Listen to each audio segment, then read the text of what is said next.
Vegas Tales, baby.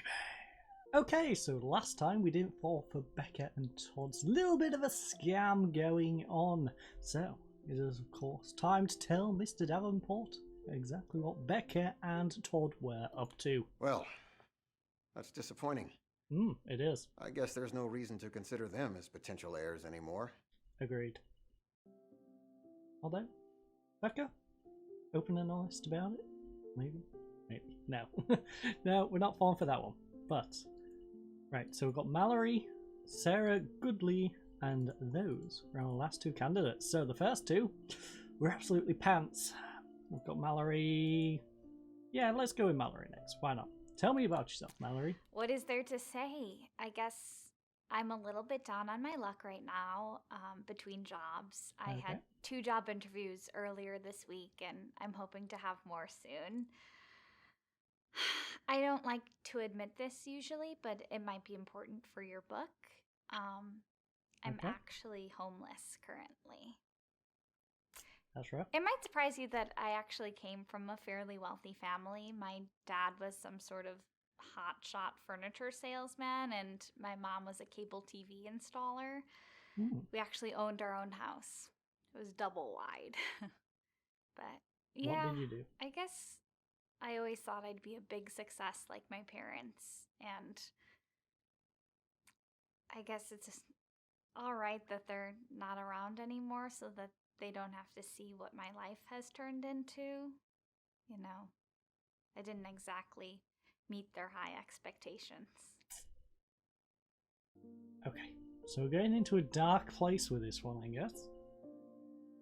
Sure, let's get the parents not around. I've been an orphan almost my entire life. Yeah, my parents died in a fishing accident when I was really little. The only living relative I have is my Uncle Albert, but we don't really talk at all. He's been in and out of prison my whole life. So he's not been living with the Trotters. Fishing accident, you say? My parents used to take me fishing on the southern coast of Alabama. Alabama? I don't think we were supposed to be fishing at the spot they found, but there was never anybody around to tell us to leave, so we did it anyway. It was really nice, and almost like a real vacation. Anyway, we didn't have a real boat. We had just 3 of those floating pool chairs that we'd like paddle out and just sit there and fish. It was really relaxing. Anyway, one day my parents caught an undertow and the current pushed them out deep into the ocean. So luckily I managed to get to shore, but it took me a while to find anyone for help. The authorities searched and searched for them, but all they could find were their pool chairs, empty. It was really bad, but I was placed into the foster care system.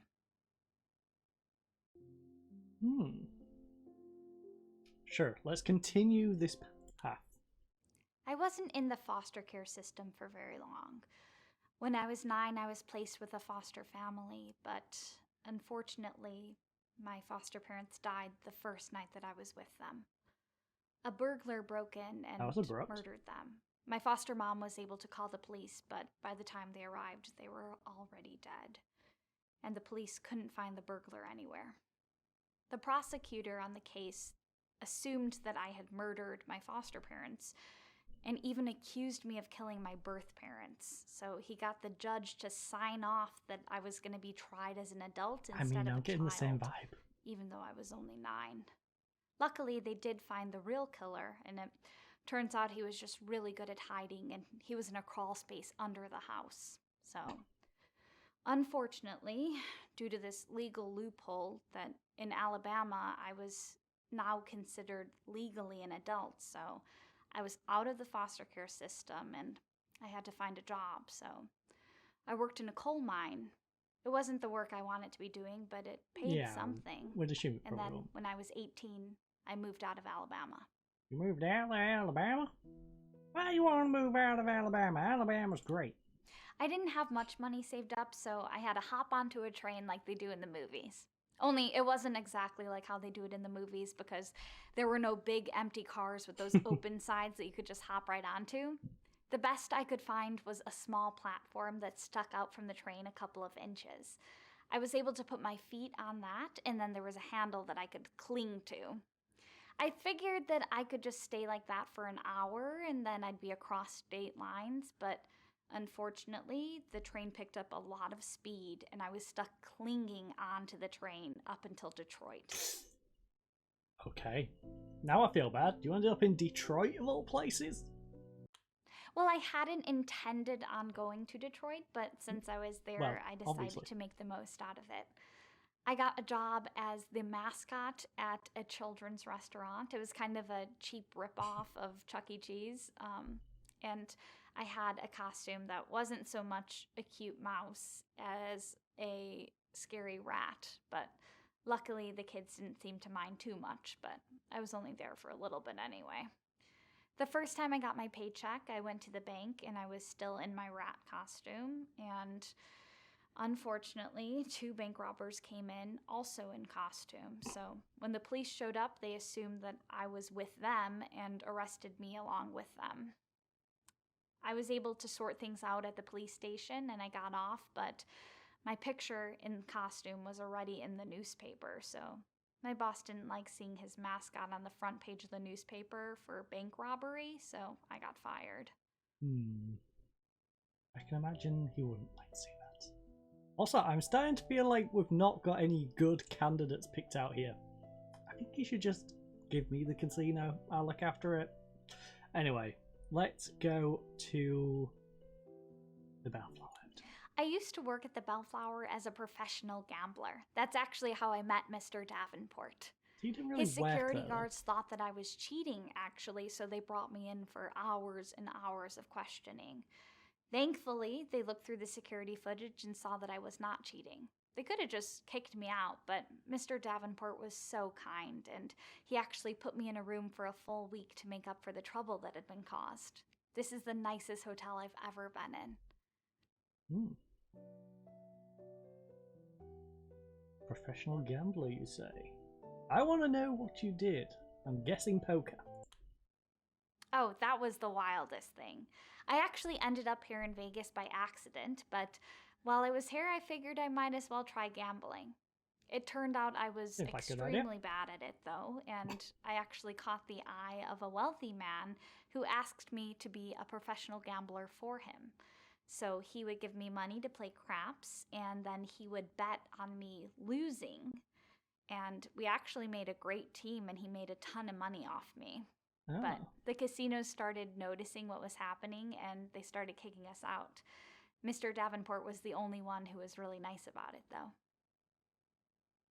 She just gave us 2 conflicting answers. She told us they checked and she wasn't cheating, and now she's just said she was cheating. Okay. Vegas by accident. I didn't mean to end up here, but I was on a bus on my way to Denver, and the bus stopped here, and I got off to use the bathroom. Oh, but this happens a lot to you, I guess I doesn't took it? too long because when I came back out, the bus was gone, and it also had my luggage on it. So when I got here, all I had was the clothes on my back. But I'm glad it happened because I had a really good time here. Okay, so she was in Alabama, hopped a train, accidentally went all the way up to Detroit. She then gets a bus trying to go to Denver and accidentally gets stuck in Vegas. And both her parents and her foster parents accidentally ended up being murdered. Sorry, went missing in the case of her actual parents. And she was the only one around? In and out of prison. My Uncle Albert? Oh, he goes back to prison all the time. No, I also want to know He's about actually you. Why you serving a haven't life been in and out of sentence, prison. but he keeps escaping. I don't know how he keeps getting out, but the guards catch him and put him right back in. Albert is from the dark side of my family. We didn't like to associate with them very much growing up. Ah, the dark side. Dark side of the family, you say? We were always a little bit ashamed to be related to Albert's side of the family, to be honest. I mean, I know that I'm not some great success or anything like that, but at least I'm trying to better myself. Albert's mom was a lawyer and his dad was a member of Congress for over a decade. It's like they didn't even try to have honest jobs. Job interviews. My first job interview was for a job selling jewelry. I didn't have any experience, so they said they couldn't hire me. My second job interview was at an adult video store. They needed someone to clean up those video booths after customers used them. I also didn't have any experience with this, but I really wanted the job, so I lied and said that I'd been doing it for 15 years already in 3 different cities. Oh. I thought for sure they were going to hire me, but for some reason they didn't. I guess that was karma telling me that I shouldn't have lied. So why are you homeless? I wasn't always homeless. I know. Actually, when I was in Alabama, I had 3,000 square feet to myself. I felt like a wealthy land baron or something. But I didn't have a house on the land, but I did have a really nice tent at first. It was great. I lived there for a full year before I could save up for a house. Well, not a house. I actually bought an 8-foot by 10-foot shed that was fantastic. It was just as good as a house. It had a roof, 4 walls, a window, a door, everything I needed. I don't know why more people don't just live in sheds. Maybe the lack of a bathtub, electrics, heating, toilet. Yeah, I could go on. Anyway, shed. That was the nicest place I ever lived. Unfortunately, 2 weeks after I bought that shed, it was swallowed in a sinkhole. So there was really nothing left for me in Alabama. I decided to chase my childhood dream and move to Albuquerque. Oh, yes. Like we all do. We dream of going to Albuquerque. How did you not end up in Albuquerque? Ever since I was a little girl, I wanted to move to a big city. You know, one of those places that musicians write songs about? A place like Albuquerque. When I finally moved to Albuquerque, it exceeded my expectations. All the glitz, all the glamour, it was incredible. And the best part was the people were really nice. It was great. I'd probably still be there today if it weren't for the puppy incident. Did she drown a puppy?